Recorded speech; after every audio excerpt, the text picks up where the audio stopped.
Okay, the presidency, which is starting on page 343. So first it talks about who the presidents were, and then how they got there, how they got the job, and then we move on to presidential powers, and so on. Okay, so the presidency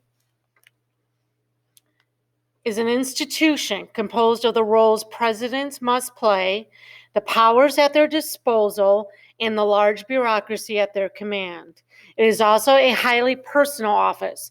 The personality of the individual serving as president makes a difference.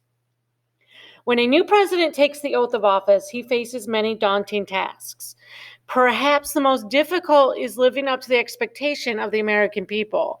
Americans expect the chief executive, the head of the executive branch, to ensure peace, prosperity, and security. As Carter remarked, the president is held to be responsible for the state of the economy and for the inconveniences or disappointments or the concern of the American people. Americans want a good life, and they look to the president to provide it.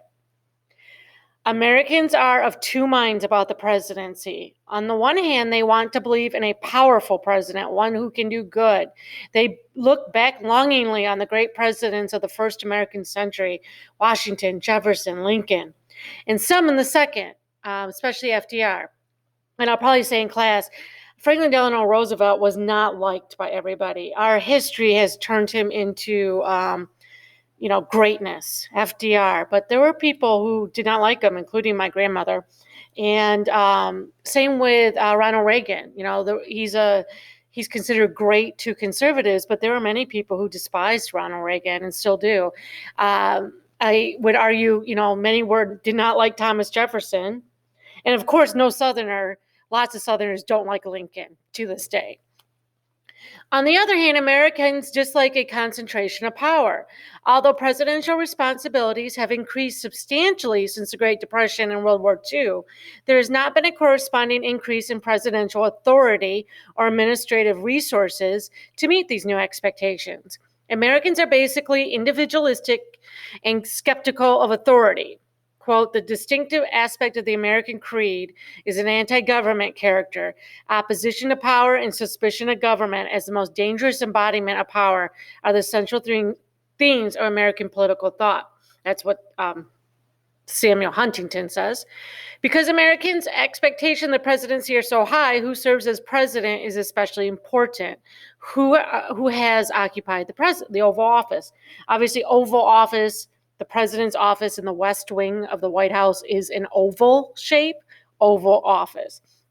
I want to note here that you see now with the highly polarization of our political parties, people tend to gravitate towards finding their political party presidents, great. I don't know what history will say about Obama or Trump or Biden, but in the moment, people are very political party partisan in their views of current presidents. And I would also add one of the reasons the president gets so much attention, of course, is he's the only person elected by the entire country. The Senate is by state. Obviously, the House is by state. We have federalism, but the president, he connects us all. He is in the media, the one person the one entity they can turn to as a true national figure. And we have these great expectations that he's supposed to solve our problems, but at the same time, are anti-government. Okay, who they are. Warren G. Harding, one of the least illustrious American presidents, was in office. Darrell remarked, Clarence Darrell, not sure who he is. When I was a boy, I was told that anybody could become president. Now I'm beginning to believe it.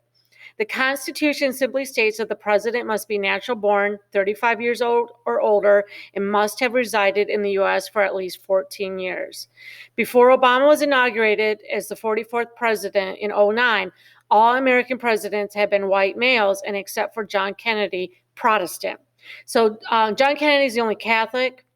And then now the second Catholic is Joe Biden is the second Catholic. They've all been Protestant, but that doesn't mean they've all been religious. You can take classes on, how religious different presidents were. Some were more so than others. For example, Nixon was raised a Quaker in California, but arguably some of his writings before he was president suggest he really didn't practice. This homogeneity conceals considerable variety. All manner of men have occupied the Oval Office. Jefferson was a scientist and scholar, who assembled dinosaur bones when presidential business was slack. He also just owned a plantation where Black people made money for him. Should probably mention that. Woodrow Wilson, the only political scientist, so he was in universities. He was a president of a university. Ever to become president, combined a Presbyterian moral fervor and a righteousness with a professor's intimidating style of leadership and speech making. His successor, Harding, became president because Republican leaders thought he looked like one. Poker was his pastime. His speech-making, said opponent William J. McAdoo, sounded like an army of pompous phrases marching across the landscape in search of an idea. Harding's friends told the government blind, prompting his brief assessment of the president, "My God, this is a hell of a job." Since 1961, the White House has been home to a wealthy Boston Irish politician, that would be Kennedy, a small-town Texas boy who grew up to become the biggest wheeler dealer in the Senate. That would be Lyndon Baines Johnson. A California lawyer described by his enemies as Tricky Dick. That would obviously be Nixon. And by his friends as a misunderstood master of national leadership. A former Rose Bowl player who has spent almost his entire political career in the House. That is Michigan favorite son,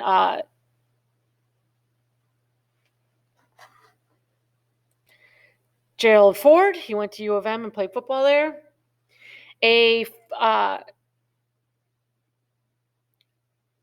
Let's see, where am I at? Georgia peanut wholesaler, that would be Carter. An actor who was also a former governor of California, that's Reagan. A CIA chief and ambassador was the son of a U.S. senator, that's George H.W. Bush. An ambitious governor from a small state, that must be Clinton. Bill Clinton, a former managing director of a Major League Baseball team who had won his first election only 6 years before becoming president. That's George W. Bush. A young Black man who had served in national office for only 4 years before assuming the role of commander-in-chief. That obviously is Obama. And a New York billionaire who had no previous government experience, and that would be Trump. And there's a list. And now we got Biden to add to that. He's a senator from Delaware. Okay, and then obviously he was vice president for Obama too. How they got there. Elections. The typical road to the White House. Most presidents take a familiar journey to 1600 Pennsylvania Avenue. It's the address of the White House. They run for president through the electoral process. The Constitution guarantees a 4-year term once in office, unless the president is convicted in an impeachment trial. But the 22nd Amendment, ratified in 1951, limits presidents to being elected to only 2 terms. Not like in Roosevelt's 4 terms. He did 4. He died at the beginning of his 4th. And then pretty quickly after, we have an amendment creating a term limit. Only 14 presidents have actually served 2 or more full terms in the White House. You can read those. Though they had earned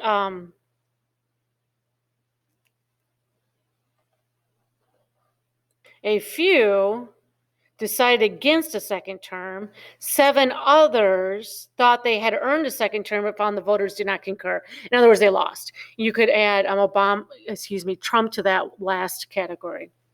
Secession. For more than 10% of American history, an individual who was not elected to the office has served as president. About 1 in 5 presidents succeeded to the job because they were vice president when the incumbent president either died or resigned. In the 20th century, more than a fourth of those who occupied the office were accidental presidents. The 25th Amendment, ratified in 1967, created a means for selecting a new vice president when that office becomes vacant. You need to know this amendment, as well as obviously the other one too, the 22nd. The president nominates a new vice president who assumes the office when both houses of Congress approve the nomination by a majority vote. Nixon chose Ford as vice president when Vice President Spiro Agnew resigned. He was caught corruption, maybe even bribery. You'd have to look it up.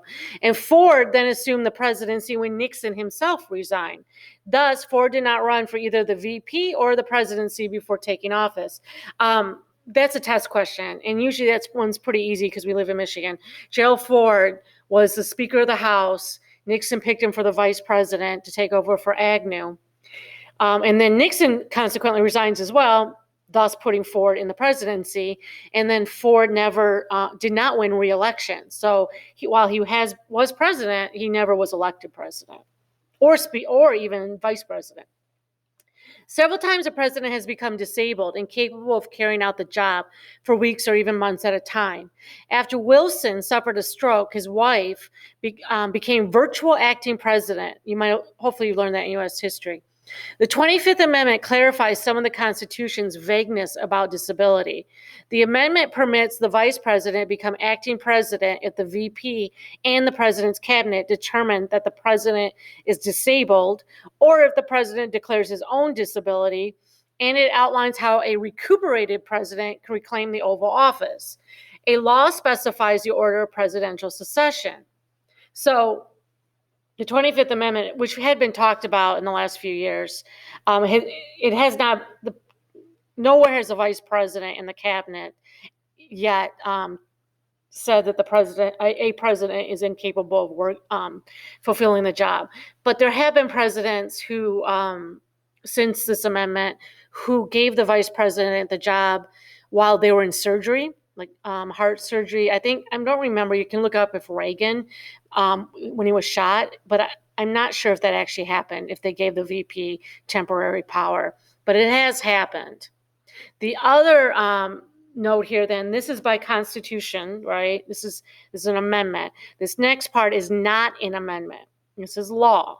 A law specifies succession. VP. So in the Constitution, it says vice president takes over if the president is no longer, able to serve, impeached, maybe deceased. But the law goes beyond that. And it can always be changed because law can change. The next one in line after the vice president is the Speaker of the House. Then it's the president pro tempore of the Senate. So the president pro tempore, to remind you, is the most senior member of the majority party of the Senate. So the person who's been there the longest, who was in the majority party of the Senate, is fourth in line to the presidency. Then it goes through cabinet members, starting based on the order of when the cabinet position was created. You need to know that. Impeachment. Removing a discredited president before the end of a term is not easy. The Constitution prescribes the process of impeachment, which is roughly the political equivalent of an indictment in criminal law. I don't know if I agree with that. I don't know if people who've been involved in impeachments would agree with it being an indictment, a criminal law. I think you could also argue it's just firing somebody from the job. The House of Representatives may, by majority vote, impeach the president for treason, bribery, or other high crimes and misdemeanors. Once the House votes for impeachment, the case goes to the Senate, which tries the accused president with the Chief Justice presiding. By a 2/3 vote, the Senate may convict and remove the president from office. One of the issues of impeachment, of the second impeachment of Trump, because he was no longer president, is what they're not, the second part of the clause in the presidency is also that you can keep them from running again. So you can prevent them from running for public office again. That was the second part. That was the argument for impeaching him after he left the job. Well, they impeached him before he left the job, but putting him on trial after he left. The House of Representatives has impeached only 2 presidents. No longer true, obviously. They've impeached 3 presidents. Johnson, Clinton, Trump. The House impeached Johnson, Lincoln's successor, in 1868, on charges stemming from his disagreement with radical Republicans over Civil War Reconstruction policies. Essentially, radical Republicans wanted to help black men in the South, and Andrew Johnson was a Southern. He was a Southerner, and he was sympathetic to white Southerners. So he was blocking these economic and political goals. The radical Republicans, I don't know if I like the word, we should use the word radical, but the Republicans who wanted to promote black men's rights. I don't like the word conviction either. Conviction concludes that he would have gone to prison or been fined. He escaped being thrown out of office. On July 31, 1974, the House Judiciary Committee voted to recommend that the full House impeach Nixon as a result of the Watergate scandal. So Clinton was impeached for lying in a deposition over a relationship he had with an intern in the White House. So both Clinton and Johnson, as well as, of course, Trump, were impeached. None of them were thrown out of office, though. Nixon was not impeached. He resigned before he was going to be impeached. The 3 articles of impeachment charged that Nixon obstructed justice, abused his power, and failed to comply with congressional subpoenas. Soon thereafter, a tape recording of White House conversations provided evidence that even Nixon's defenders found convincing, and Nixon resigned from the presidency rather than face certain impeachment and a Senate trial. In 1998, the House voted 2 articles of impeachment against Clinton on party line votes.